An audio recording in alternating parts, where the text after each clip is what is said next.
Assalamualaikum warahmatullahi wabarakatuh. Salam sejahtera bagi kita semua. Anak-anakku, pada hari ini kita akan melaksanakan pembelajaran tentang tema 1, yaitu selamatkan makhluk hidup. Subtema 1, tumbuhan sahabatku, PP1. Nah, apakah manfaat tumbuhan bagi kehidupan? Anak-anakku, di sini nampak pada gambar yang pertama, ini ada rumput sedang dimakan oleh makhluk hidup. Makhluk hidupnya di sini adalah sapi. Jadi, di sini manfaat tumbuhan yaitu rumput ini bagi kehidupan. Kehidupan di sini sapi, maka sebagai bahan pangan. Kemudian di sini ada gambar padi. Gambar padi ini apabila ditumbuk akan menjadi beras, kemudian beras dimasak akan menjadi nasi. Maka manfaat tumbuhan bagi kehidupan adalah beras ini sebagai bahan pangan. Kemudian kita juga akan melihat bahwa di sini ada wortel. Nah, wortel di sini adalah tumbuhan juga dimakan oleh kelinci. Dimakan oleh kelinci, maka di sini tumbuhan juga sebagai bahan pangan. Di sini juga ada gambar jagung sedang dimakan oleh makhluk hidup juga. Maka di sini tumbuhan juga sebagai bahan pangan. Disitulah adalah manfaat tumbuhan bagi kehidupan. Kemudian ciri-ciri bunga sempurna. Nah, yang dimaksud dengan bunga sempurna di sini memiliki kepala sari. Ini kepala sarinya. Kemudian memiliki tangkai sari, memiliki kepala putih, memiliki tangkai putih. Di sini ada bakal buah dan memiliki mahkota bunga. Nah, semuanya ini ada tujuannya. Ini adalah bunga sempurna. Jadi memiliki kepala sari, kemudian memiliki tangkai sari, kemudian memiliki kepala putih, tangkai putih, bakal buah, dan mahkota bunga. Nah, dengan adanya bunga sempurna tadi, tujuannya adalah untuk berkembang biakan. Apakah perkembangan itu? Nah, perkembangan adalah bertambah banyak. Jadi berkembang itu artinya bertambah banyak. Perkembangbiakan tumbuhan ada dua macam. Ada perkembangbiakan generatif, yaitu melalui penyerbukan itu dengan cara kawin. Itu perkembangbiakan generatif dengan cara kawin melalui penyerbukan pada tumbuhan. Sedangkan perkembangbiakan vegetatif itu terjadi tanpa melalui perkawinan. Nah, perkembangbiakan generatif melalui penyerbukan ada 4 macam, yaitu penyerbukan sendiri, penyerbukan tetangga, penyerbukan silang, dan penyerbukan bastar. Sekarang kita akan bahas satu persatu. Penyerbukan sendiri.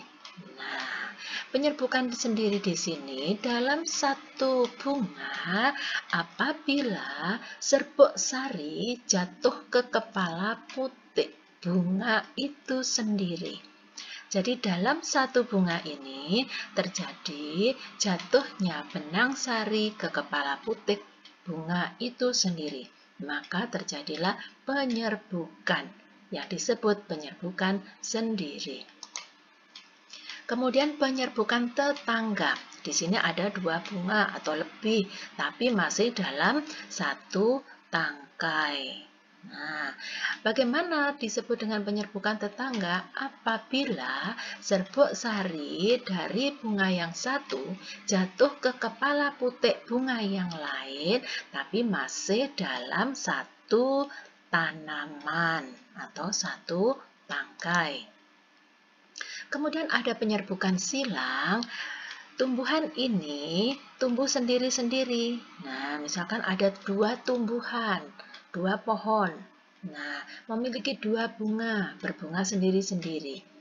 Penyerbukan silang di sini apabila serbuk sari dari satu bunga jatuh ke kepala putik bunga yang lain, ya,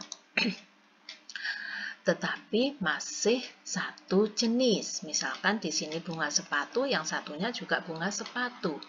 Walaupun tumbuhannya sendiri-sendiri, benang sari dari tumbuhan yang satu jatuh ke kepala putik bunga yang lain, ya, tapi masih satu jenis. Satu jenisnya di sini ini yang satu bunga sepatu, yang satunya juga bunga sepatu. Nah, contohnya begitu. Kemudian penyerbukan bastar. Di sini ada dua tanaman bunga yang berbeda. Nah, penyerbukan bastar di sini apabila serbuk sari dari satu bunga jatuh ke kepala putik bunga yang lain, yang sejenis, namun varietesnya berbeda. Nah, kemudian ciri-ciri bunga yang penyerbukannya melalui perantara serangga.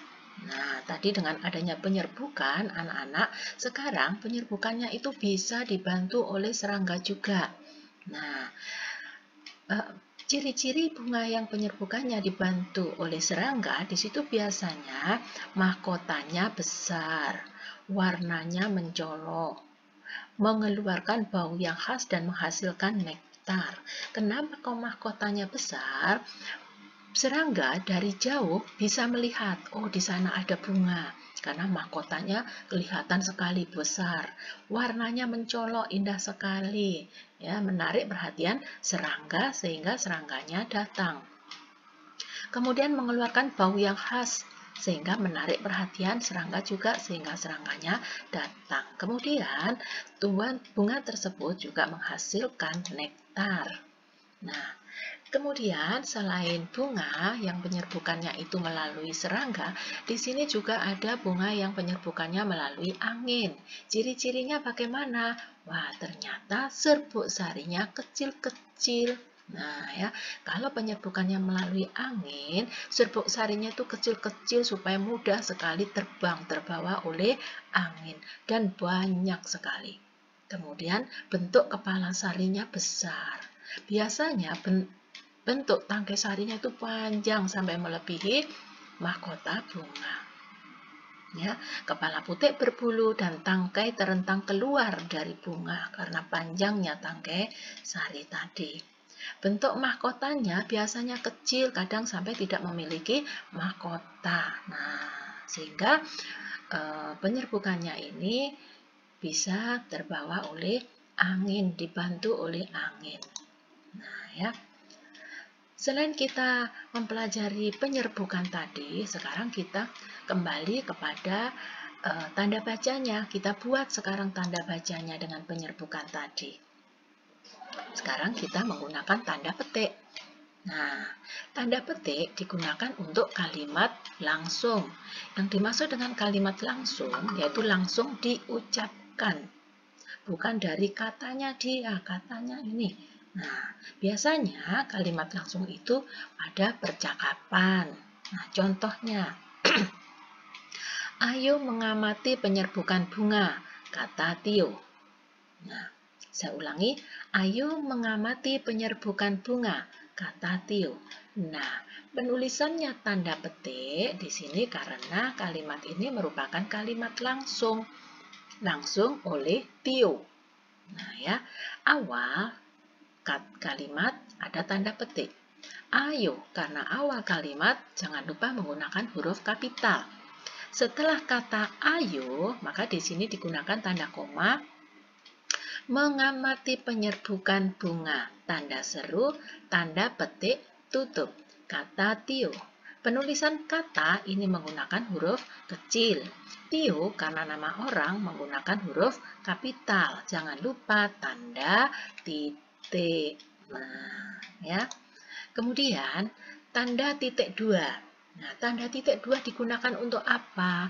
Nah, yang pertama yaitu digunakan sebagai pemerian. Pemerian yaitu perincian secara khusus. Nah, bukan perincian yang bermacam-macam jenis, tidak. Tapi perinciannya satu macam, satu jenis, satu kelompok. Nah, itu pemberian. Contohnya sekarang. Amel membeli peralatan dapur. Nah, Amel ini membeli. Nah, membelinya apa yang dibeli? Peralatan dapur. Jadi dia tidak membeli macam-macam jenis, tidak. Jenisnya di sini terkumpul menjadi satu, yaitu cukup peralatan dapur saja. Nah, apabila ditunjukkan di sini ada perinciannya secara khusus, maka menggunakan titik 2. Pemberiannya menggunakan titik 2. Amel membeli peralatan dapur. Nah, ya, karena perinciannya cukup peralatan dapur saja, diberi keterangan seperti ini, maka menggunakan titik 2. Dilanjutkan, panci, peralatan dapur itu apa saja? Panci, wajan, dan kompor.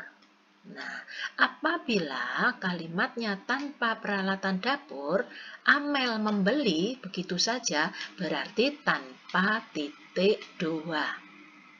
Nah, tapi yang dibeli karena membeli ya bermacam-macam, bukan hanya peralatan dapur, bisa panci, sapu, baju, gula. Nah, itu kan bermacam-macam, tidak satu jenis, itu bukan pemberian. Maka kalau seperti itu tidak diberi titik 2.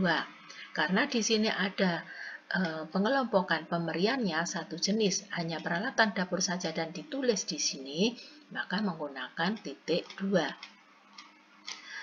Tanda titik 2 juga dipakai pada teks percakapan. Contohnya ada percakapan adik dan kakak.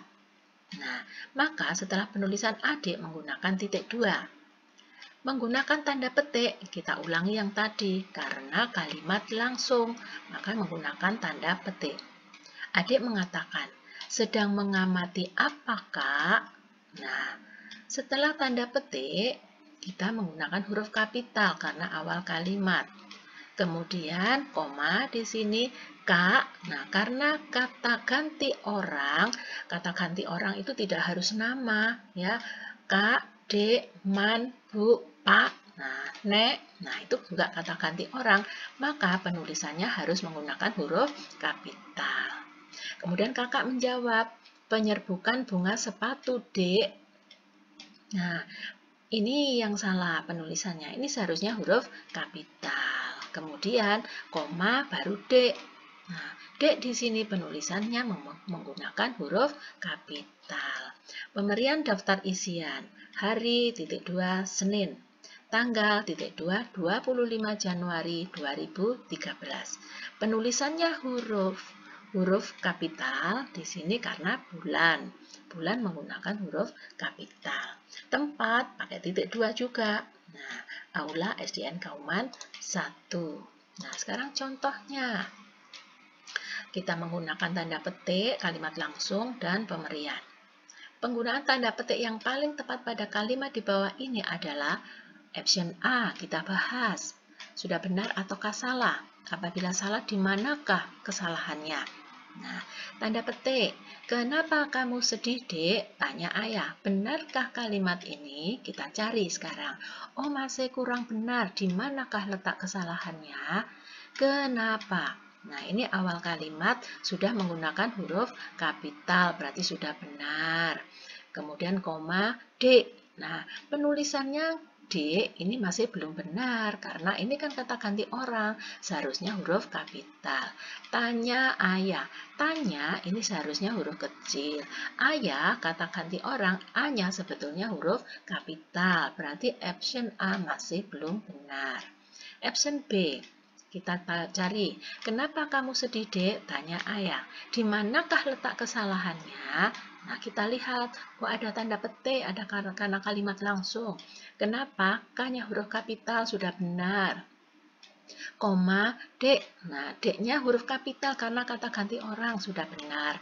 Tanda tanya karena kalimat tanya, tanda petik tutup. Tanya ayah. Tapi di sini tanya masih menggunakan huruf kapital. Salah, belum benar ya. Sebetulnya T-nya itu huruf kecil. Ayah sudah benar. Kata ganti orang memakai huruf kapital. Jangan lupa tanda titik ya. Nah, kemudian option C. Tanda petik juga. Kenapa? Sudah betul. Huruf kapital. Kenapa kamu sedih? Koma D, huruf kapital, D-nya karena kata ganti orang sudah betul. Tanda petik tutup, tanya ayah. Tanya, T-nya kecil, ayahnya kata ganti orang, huruf kapital, tanda titik. Benar, jadi option C ini sudah benar. Kita lihat option D. Nah, kenapa kamu sedih, D? Tanya ayah. Tanda petik, K, huruf kapital, betul. D, nah ini belum tepat karena masih huruf kecil. Tanya, sudah betul huruf kecil, tapi ayah di sini masih huruf kecil, kurang tepat. Nah, ya. Kemudian penggunaan tanda titik dua yang tepat terdapat pada kalimat yang mana? Coba kita lihat option A.